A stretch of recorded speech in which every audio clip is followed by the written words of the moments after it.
United Arab Emirates అధ్యక్షుడు Sheikh Mohamed bin Zayed Al Nahyan Bharat చేరుకున్నారు. భారత ప్రధాని నరేంద్ర మోడీ స్వయంగా పాలం ఎయిర్ బేస్కు వెళ్లి ఆయనకు స్వాగతం పలికారు. భారత్కు వచ్చిన యుఏఈ అధ్యక్షుడికి ఆత్మీయ ఆలింగనం చేశారు. ఆ తర్వాత తన కారులో తీసుకువెళ్లారు.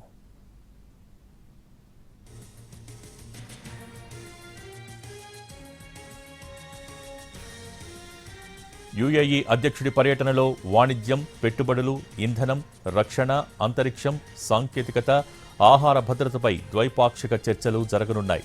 ప్రాంతీయ, అంతర్జాతీయ పరిణామాలపై రెండు దేశాల నేతలు అభిప్రాయాలు పంచుకోనున్నారు.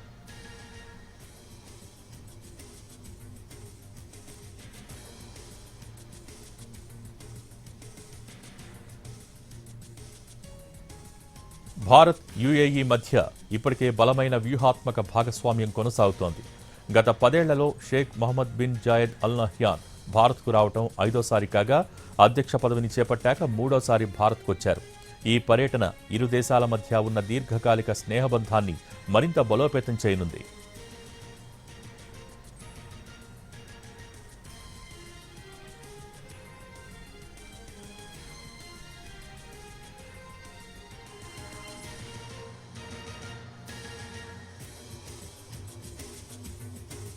యునైటెడ్ అరబ్ ఎమిరేట్స్ అధ్యక్షుడు Sheikh Mohamed bin Zayed Al Nahyan భారత్కు చేరుకున్నారు.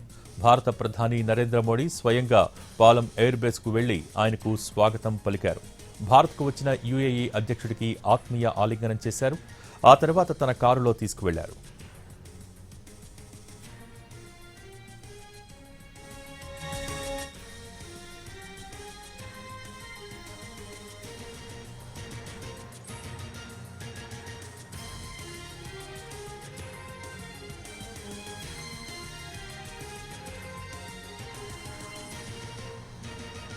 యుఏఈ అధ్యక్షుడి పర్యటనలో వాణిజ్యం, పెట్టుబడులు, ఇంధనం, రక్షణ, అంతరిక్షం, సాంకేతికత, ఆహార భద్రతపై ద్వైపాక్షిక చర్చలు జరగనున్నాయి. ప్రాంతీయ, అంతర్జాతీయ పరిణామాలపై రెండు దేశాల నేతలు అభిప్రాయాలు పంచుకోనున్నారు.